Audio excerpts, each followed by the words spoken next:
Merci de vous joindre à nous dans ce nouveau journal. En voici le titre.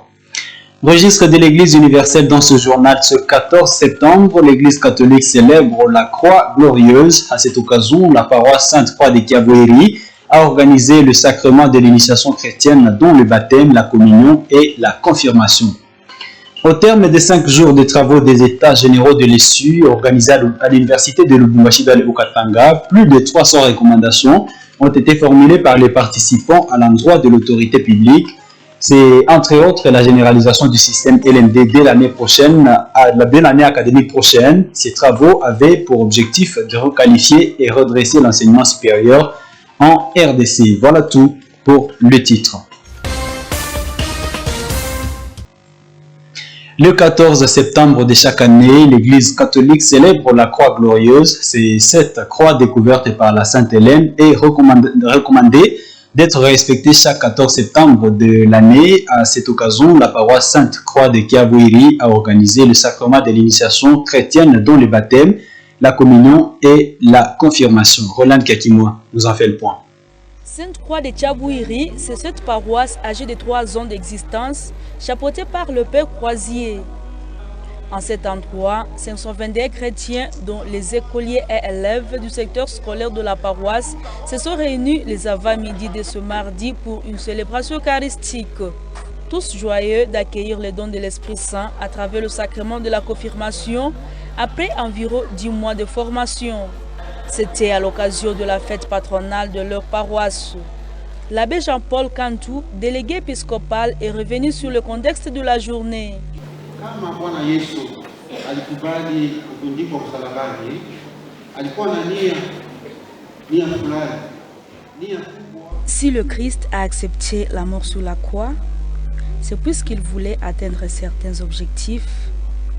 D'abord, l'ouverture des portes du ciel, ensuite relier les affaires terrestres aux choses célestes, enfin, affaiblir la force de la mort et témoigner l'amour de Dieu le Père envers l'humanité.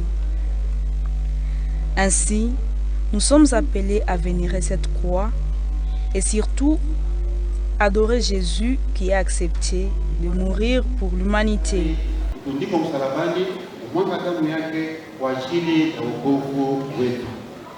En s'adressant aux confirmants et aux chrétiens de cette paroisse, les célébrants du jour les appellent au respect de la croix, car c'est sur cette croix qu'ils ont été rachetés.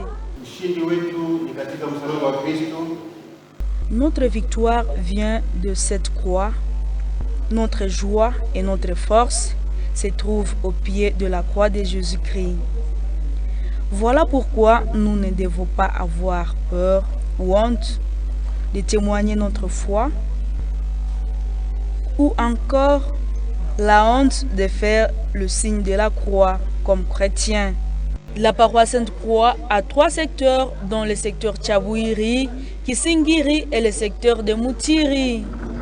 Ainsi, 596 chrétiens ont été accueillis par le sacrement de baptême et de la communion en secteur Moutiri. Partons à Béni pour parler société et sécurité. La société civile sexuelle de Béni dit être prête à entamer d'autres actions pour revendiquer le retour de la sécurité à ville de Béni dans les cas où ces déjournées villes mortes ne donnent pas les résultats attendus. Joint au téléphone ce mardi 14 septembre par Moto TV, le vice-président de cette structure citoyenne se félicite que face au massacre qui persiste dans la région, les habitants de Béni aient observé totalement les 2 journées ville morte qu'elle a décrétée. Je vous propose de suivre Tembo Mouliavio dans ses propos, joint bien sûr par téléphone par Eugénie Moussiviora. Les 2 journées décrétées par la coordination urbaine de la société civile viennent de se passer comme demandé par la population. Elle est restée à la maison en train de méditer sur son sort, mais aussi une façon pour elle de décrier et de dénoncer le calvaire qu'elle traverse à Béni-Ville. Les 2 jours figurent parmi les manières de s'exprimer de la population et que c'est pour nous une manière d'alerter et de dénoncer. Nous n'allons pas nous limiter là-bas. Je crois que nous avons donné un prix à toutes les autorités qui ont la charge de sécuriser la population de Béni et de lui assurer la paix. Et que si les choses ne changent pas, il ne s'agit que d'un début, il y aura d'autres actions qui vont suivre à partir du moment où nous pouvons continuer à vivre le même scénario d'incursion nocturne dans des ménages, mais aussi des incendies de véhicules dans des routes. En tout cas, nous ne sommes pas d'accord, on en a assez. Et on observe, si rien ne change, on va définir d'autres actions qui vont pousser le décideur à prendre une position en faveur de la population. Le président de la République a présidé une réunion d'évaluation de l'état des sièges ce lundi 13 septembre à Kinshasa. C'était à présence des personnalités impliquées dans la défense et la sécurité nationale, parmi lesquelles les 2 gouverneurs militaires des provinces sous état des sièges. Les participants ont été unanimes sur la question de la poursuite de l'état des sièges pour éradiquer complètement l'insécurité à l'est du pays. C'est un reportage de nos confrères de la RTNC rendu par Francine Mousseau. Pour Patrick Mouyaya, ministre de la Communication et porte-parole du gouvernement congolais, cette rencontre prouve que l'État congolais est préoccupé par la situation sécuritaire dans la région. Y ont été associés les 2 gouverneurs militaires des provinces Nord Kivu et de l'Ituri sous état de siège. Je crois qu'il y a eu des orientations strictes du président de la République. Vous avez entendu il y a quelques jours de bruit au sujet du circuit de l'approvisionnement de l'armée. Bon, c'était de bruits qui ont été répandus, y compris par ceux qui sont contre ce qui se passe. Ils ont exagéré les faits, mais la décision d'aujourd'hui, M. le Président de la République ne veut plus jamais entendre parler et des dispositions ont été prises. Vous avez vu que le ministre du Budget et des Finances ont été associés pour que tout soit mis à la disposition de notre armée qui est sur le front pour amener la paix et la sécurité dans cette partie du pays. L'état de siège veut apporter une solution à un problème qui perdure depuis 25 ans. Nous l'avons à peine lancé, nous sommes à la 8e prorogation.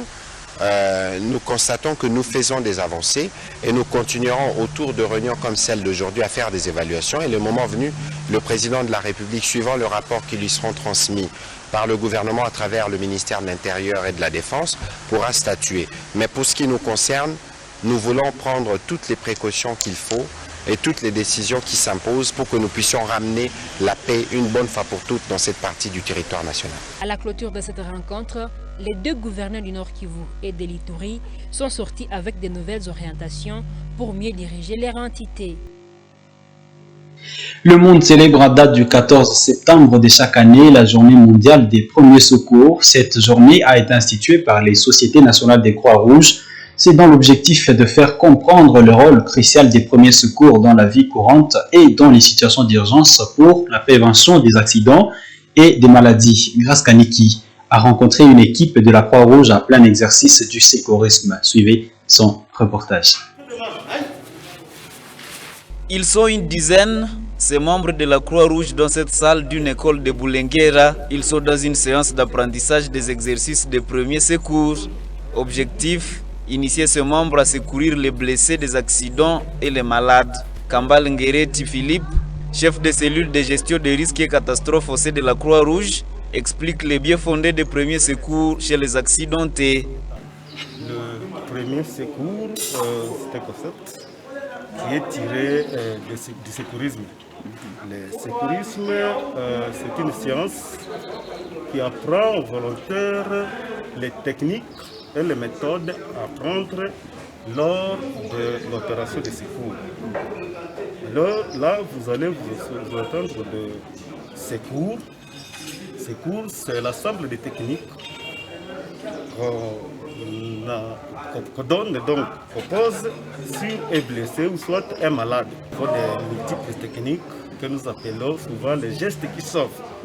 Là, vous allez comprendre des techniques telles que arrêt de l'hémorragie, nous avons l'immobilisation des membres fracturés, nous avons la position latérale de sécurité, c'est faire dormir la victime selon son cas, et nous avons les transports. Ces formateurs notent que les secouristes de Boutempo se butent à certaines difficultés dans l'exercice de leur travail, notamment le manque d'équipement approprié pour sauver des victimes en cas d'accident. Les difficultés nous arrivent quand nous sommes devant une victime et que le matériel et tout ne sont pas réunis. Surtout ça.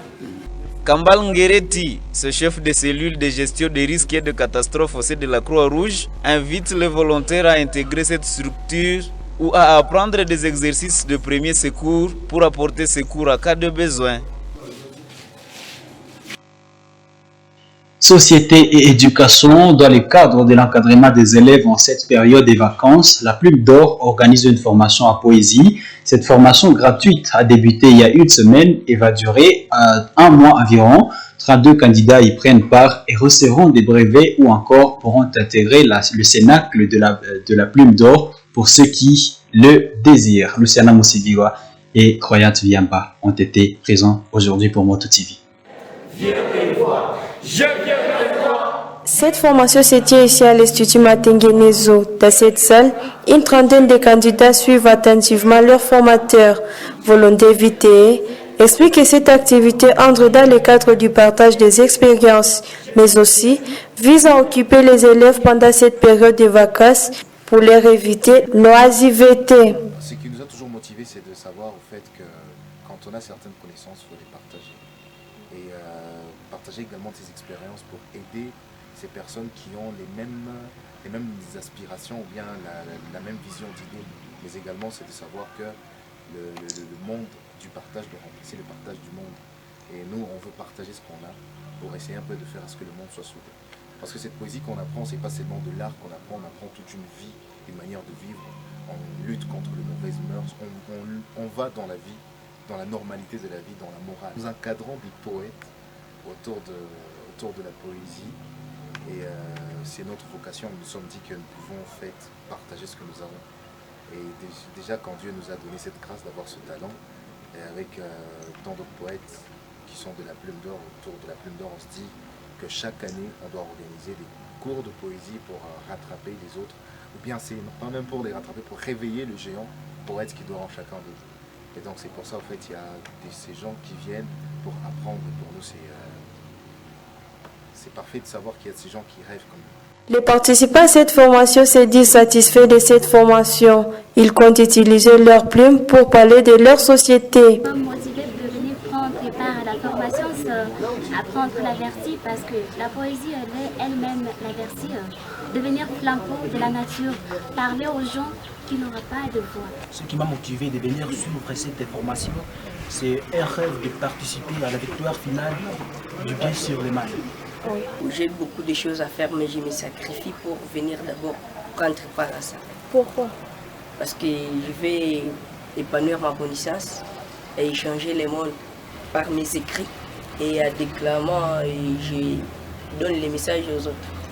Bon, ce qui m'a motivé de venir suivre la formation est que je vais progresser. Bon, ce que je peux dire aux jeunes filles est qu'ils viennent nous rejoindre la formation et encore là, nous tendons à la fin, qu'ils viennent nous rejoindre.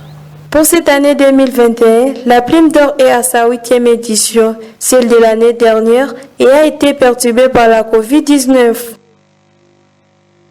Toujours dans la page éducation, débuté il y a 5 jours, les états généraux de l'enseignement supérieur et universitaire se sont clôturés ce mardi 14 septembre à Lubumbashi. Plus de 300 recommandations, dont la généralisation du système LMD dès l'année académique prochaine, ont été formulées à l'issue de ces assises. Eugénie Moussivirois pour d'amples détails.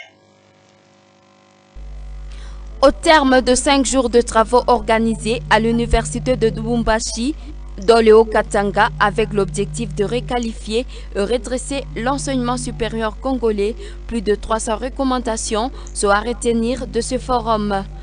Parmi elles figure la généralisation du système LMD dans l'ensemble de l'enseignement supérieur congolais, l'amélioration des conditions sociales des professeurs ainsi que des conditions d'études des étudiants, la restructuration de la coopération internationale et bien d'autres, a dit le professeur Antoine Timbi, coordonnateur des États généraux.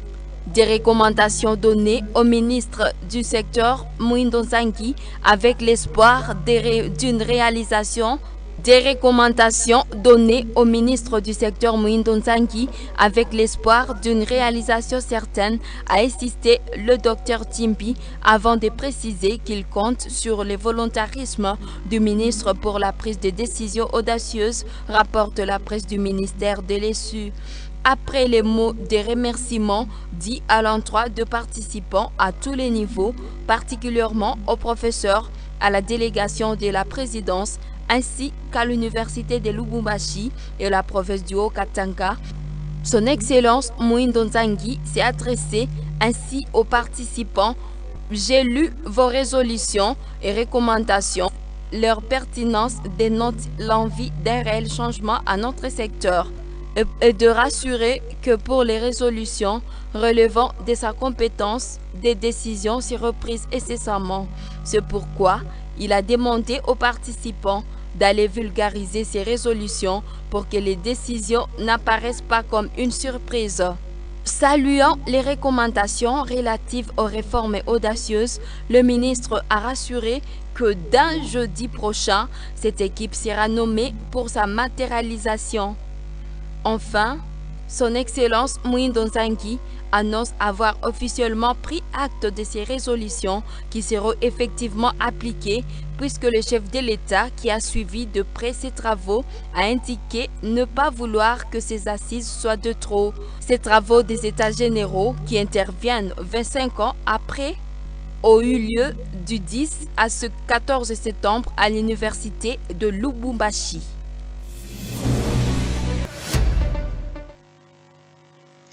En football, la deuxième victoire de suite pour l'US Okazaki de Butembo dans le cadre de ses préparatifs pour le tournoi éliminatoire de la montée à Ligue 2.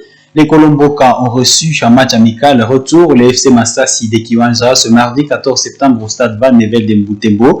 Victorieuse à l'aller, l'US Okazaki n'a pas laissé échapper sa chance pour ce retour. Les Colomboka de Butembo ont remporté par un score de 2-1.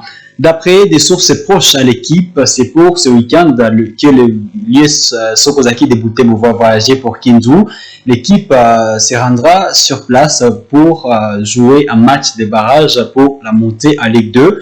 Dans sa même série de matchs amicaux à Butembo, la même équipe de Masasi tentera de se relever devant l'AS Muki de Butembo ce mercredi dans le cadre du match retour dont l'aller a été disputé le dimanche dernier. Les abeilles de Butembo, elles aussi, se préparent pour la Ligue 2 au sein de laquelle elles sont engagées.